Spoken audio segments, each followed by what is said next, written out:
I'm Joe Kane. I'm Dan Kane. I'm Sal Conca. Welcome to the Imperfect Podcast. Don't forget to check us out at hecklerkane.com. To the bumper.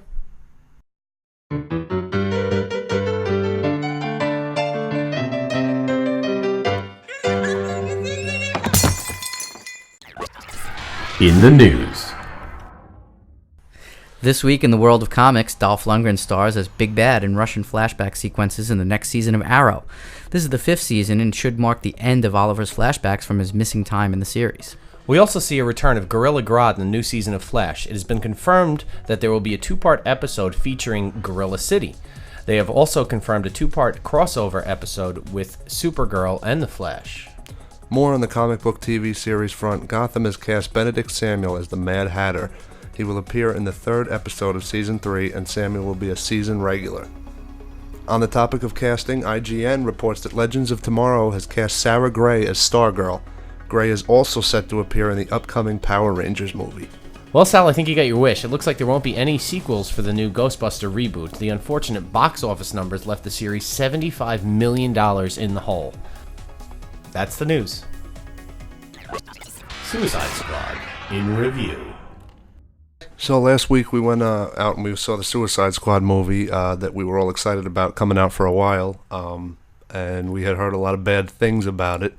Well, we like to make our own impressions on movies. There's a lot of critics out there that bash things, so we didn't want to just go into the movie with any sort of expectations from someone's review of it. Right. And we saw it opening night, so... Yeah, and I think, there's 2 camps in the world, right? You have your comic book fans, you have your movie fans, you have your DC fans, you have your Marvel fans. You guys are obviously way more into comic books than I am. I did not read comics growing up. I was fans of certain movies like Batman and Superman growing up and all that type of stuff. But Suicide Squad, I didn't know a lot about going into it, other than leading up to the promos and everything else that I heard and saw Comic-Con with like Conan O'Brien and other stuff like that. Right. Well, you know what? Being a comic book fan, this was a movie to look forward to. This was a movie where you were getting to see a bunch of these characters on screen in live action form for the first time. Mm-hmm. You've never seen Harley Quinn on camera before. You've never seen Deadshot. You've never seen Captain Boomerang. You've never seen most of those characters you haven't seen. Mm-hmm. So looking at this and going, okay, well, we have a new movie that's coming out. It's all of these things. There's high expectations for it. Mm-hmm. I was looking forward to seeing Harley Quinn. And what do you think? So did Margot Robbie deliver? She did. I think she did very well. I enjoyed the parts that she was in. I thought she played the part very well, actually. She was my favorite role in the movie.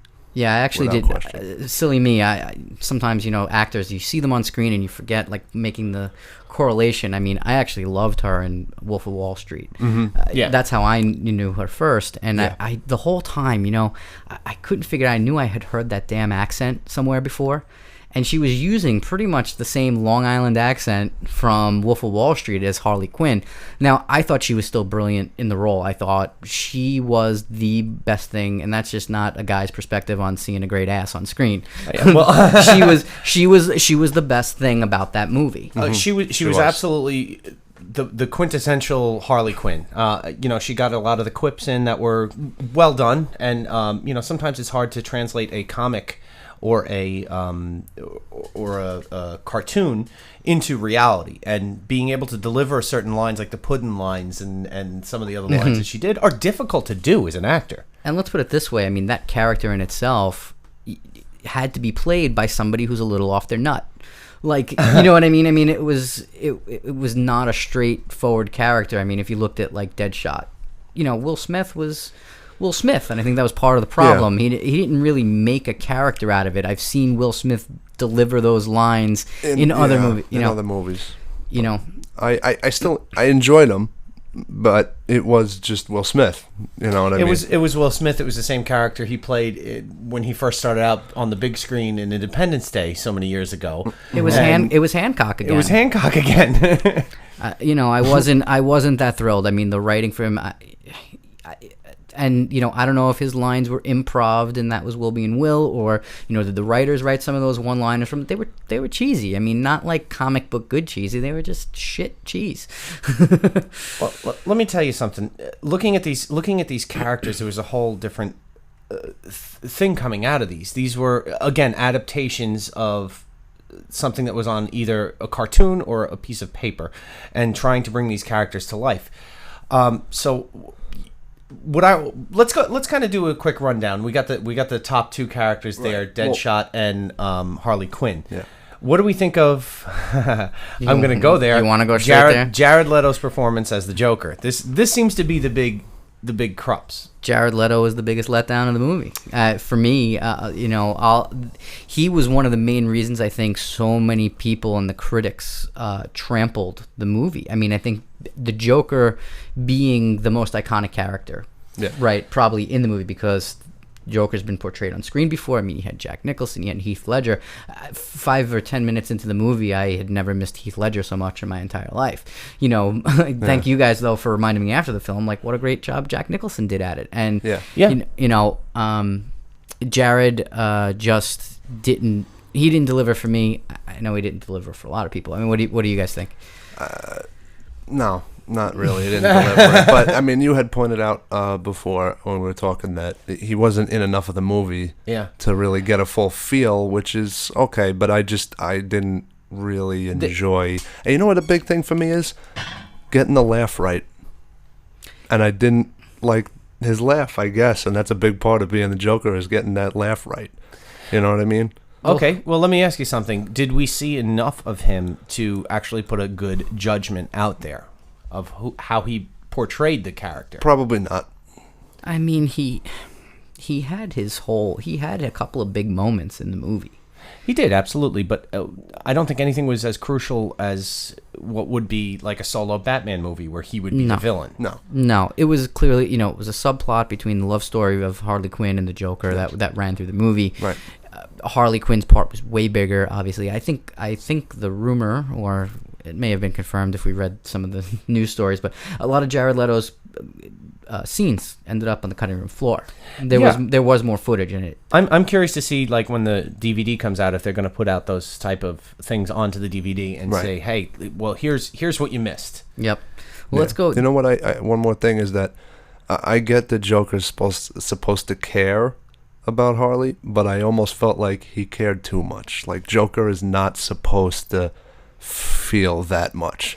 Joker is a psychopath, a psychopathic, disjunct person who has an infatuation with a particular person, but that doesn't mean that he cares about her. I felt like Jared Leto's version of it cared about her, and it wasn't the infatuation with her as opposed to... Yeah, it was like he would have put everything on the line for her. And to me, Joker is... I like it, but it's, And his interpretation, whatever. I mean, they made him... The Joker was always a gangster. Sure. But in this film, they took it to a common thug. It seemed like the Joker was playing... Their interpretation of it was a common gangster. And, it's funny because today I read the band Die Antwoord is actually causing some controversy, saying that they stole...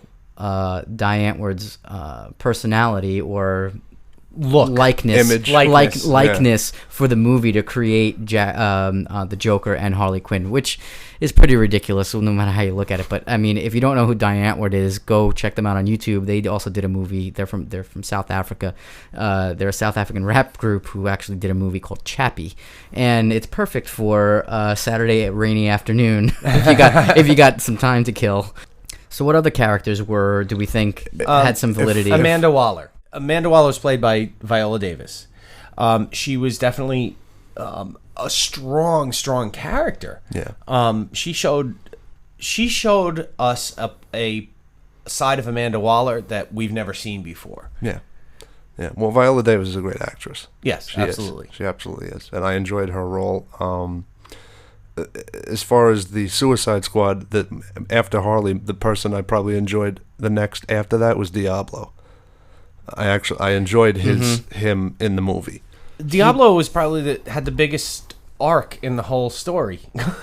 Yeah, he was the culmination of the movie, right, for so to speak. So he delivered. I liked him. I didn't. Who was the actor that played Diablo? Diablo was played by Jay Hernandez. Okay. Has he been in anything previously? Jay Hernandez is Hostel. was in Hostel. Ah, cool. Bad Moms, which is coming out, I think, and a couple other ones. Trooper, Ghost Girls, Nashville. He was on.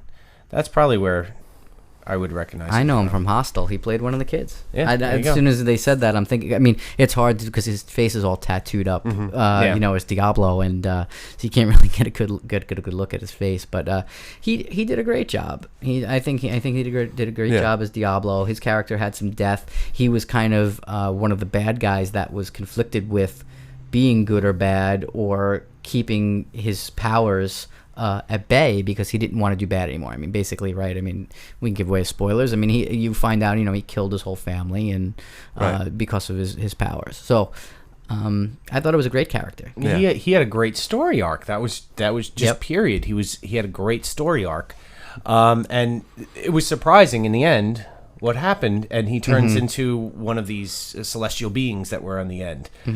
And again, we're giving out spoilers, so there's no two ways about it. So any more characters pop out for you guys? There were some that were pointless, if that counts as popping. I mean, I think Boomerang was pretty useless. Number one useless character in the entire film. Yeah.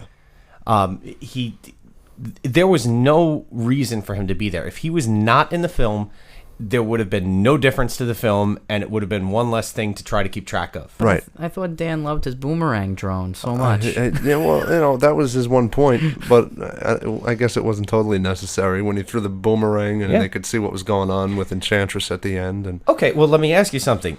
Right before that scene, they're in the bar, and Boomerang goes, "I'm out of here. I'm done," and he leaves. right. And then all of a sudden, they're like, okay, yeah, they get the whole band back together, and they come out on the street, and Boomerang's with them again. Yeah, I know. He should have been cut down like Slipknot was. Yeah, well, But he served more of activate he served more of a purpose. Yeah. Slipknot, because he was the guy that needed to explode to prove that they were real about the bomb in their neck. Exactly. Yeah. Correct. So he actually did serve a purpose. absolutely served a purpose, dying early. And the only other useless character we haven't discussed was Katana, because I hated the way she was introed into the movie. To be honest, I forgot. I would have liked to have seen more of her, Yeah. of her background. I think she could have been a much more interesting story than what we saw Yes. of her. they're banking agree. on using her more in probably the next series in the franchise. Yeah, but if you keep going, oh, we'll wait to the next one for this one, and then you don't put your goods forward, you get a crappy movie. it's tough when Will Smith has to get a lot of screen time. Another big character that we didn't talk about so far was Enchantress. And Yeah. Captain Flag. Oh, and Captain Flag. Hello. You know what? He was great. He was Yeah, good. he I did- actually he got to did say, well. I was very pleased with his performance. I was very pleased with the way he was portrayed. He was a highlight of the movie, And you forgot about and him. I forgot about He him. was. There you go. I forgot about him. Well, Captain Flag was in love with the Enchantress, Yes. and basically her part in this was the villain. So I don't think we've spoiled anything at this point. Everybody kind of knows that Yeah. she turned out to be the bad guy. What did we think about Enchantress now? It was fun. I can't get out of my head the end. Okay. What it looked like when she's standing up and the lights are going and they walk up, and what was it? If I may, because I said this to them as we walked out of the theater, it was Zool. Zool from I am the Ghostbusters. gatekeeper.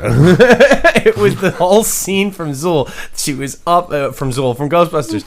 She was up on the platform with the lights glowing behind her and her hair blowing in the wind, and they were standing there looking at him and going, "Oh!" It's all I could say. The entire scene was Zool. Zool. I was waiting for the Stay Puft Marshmallow Man Exact- to come up behind them. I am was- the gatekeeper. You're the keymaster. I am the Keymaster. I was gonna say the only thing missing from that scene was the Stay Puft Marshmallow Man, There you go. because maybe they should collab. Maybe Suicide Squad and Ghostbusters should get together, make a little sequel, and maybe it'll help both their budgets out. There you go. Jesus Christ.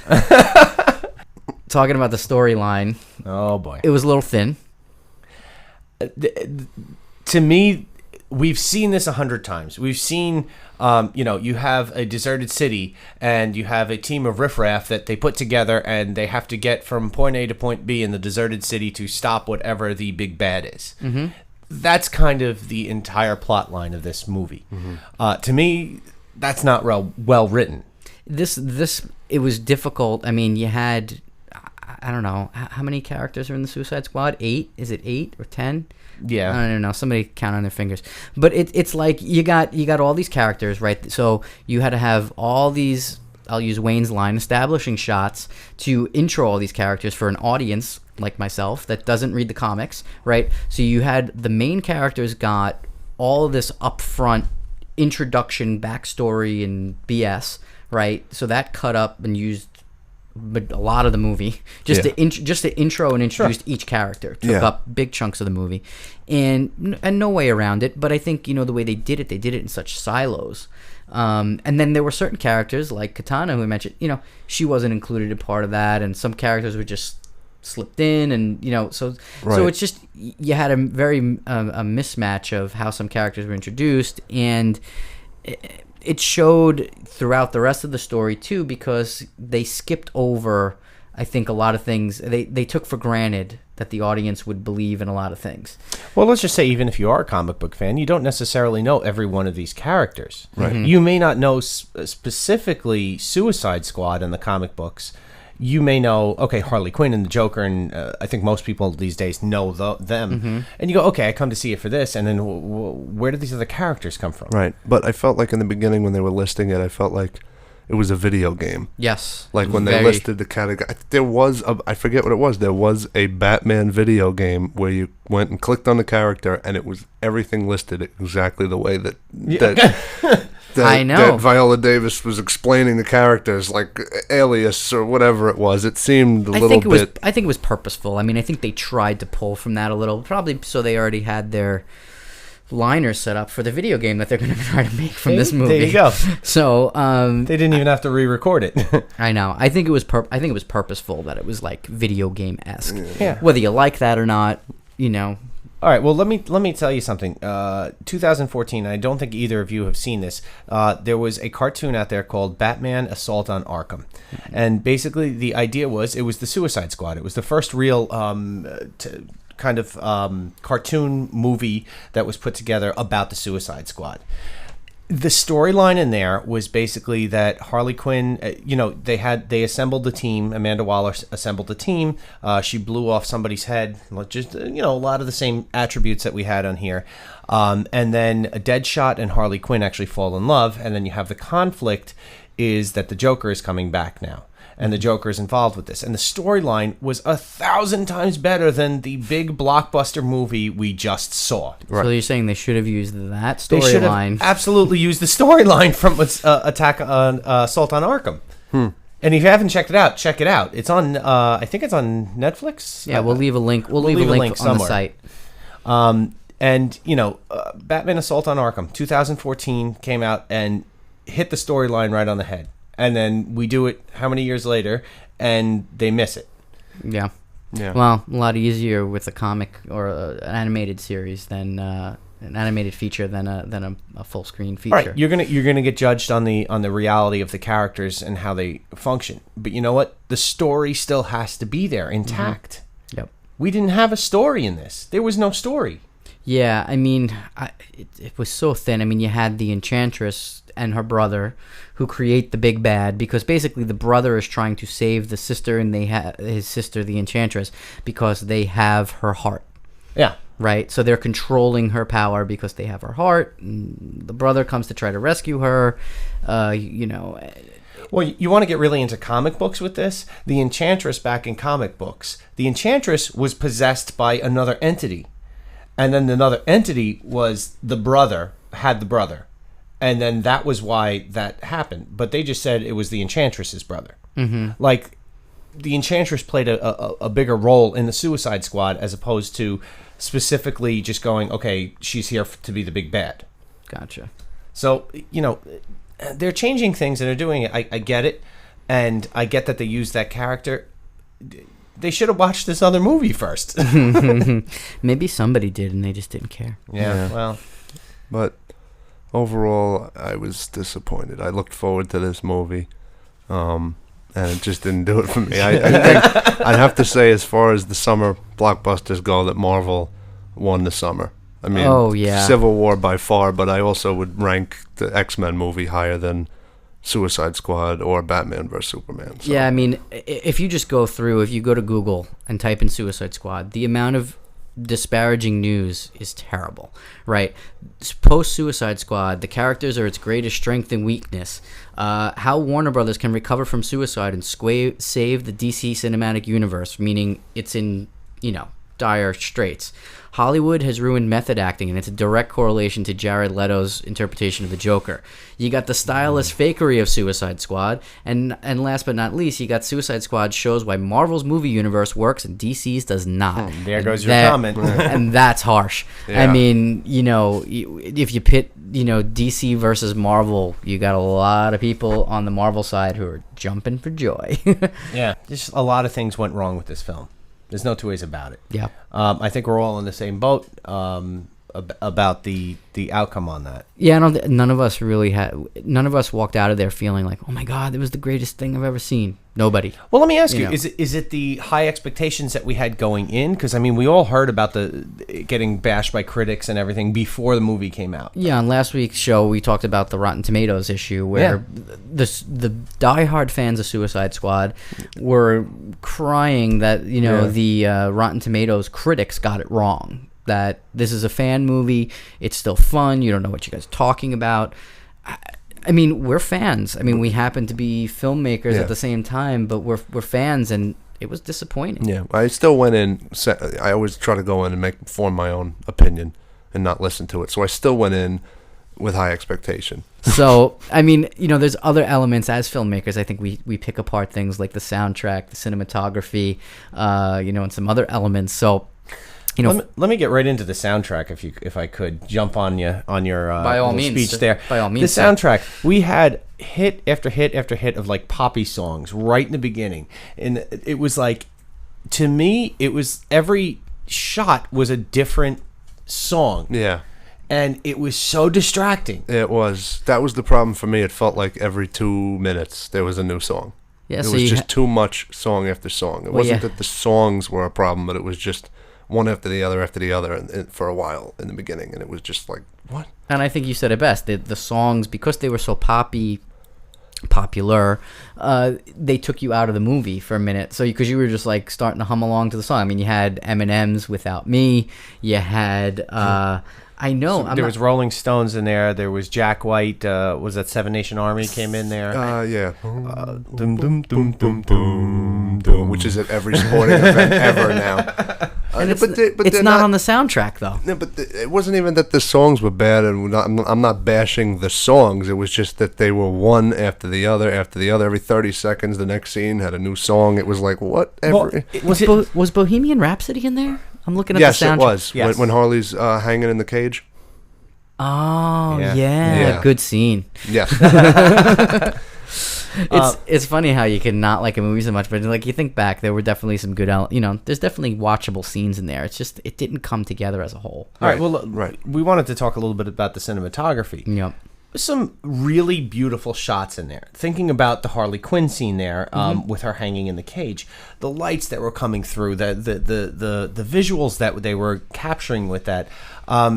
Zack Snyder, who did the Batman vs Superman, was also a producer on this, and I feel like there was a lot of beautiful moments with nothing in between, if that makes any sense. Like there were a lot of to me it was like a lot of beautiful comic what are those called, the windows that the comic books are in? Why am I forgetting?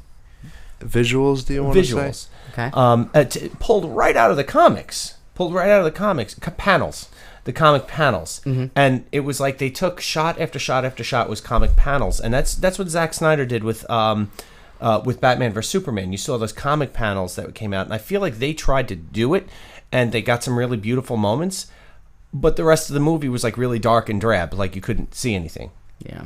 Yeah, the rest of the movie. I mean, I think a lot of superhero movies in the past, I mean, like Batman in particular, has been slammed for being too dark in the past. Cinematography, sure. a lot of them, they try to go with that dark element, and it really makes the film almost unwatchable in some regards. I mean, I didn't find this film that dark, because I remember some of the old Batmans where I was like, wow, dark, like Yeah. you couldn't even see what was going on. This wasn't as dark as that, but this definitely was borderline. Well, that's it for the podcast today. If you agree with us or disagree with us, hit us up on Twitter at Heckler Kane Inc. If you would like to check out the podcast or the rest of the podcasts, it's at hecklerkane.com.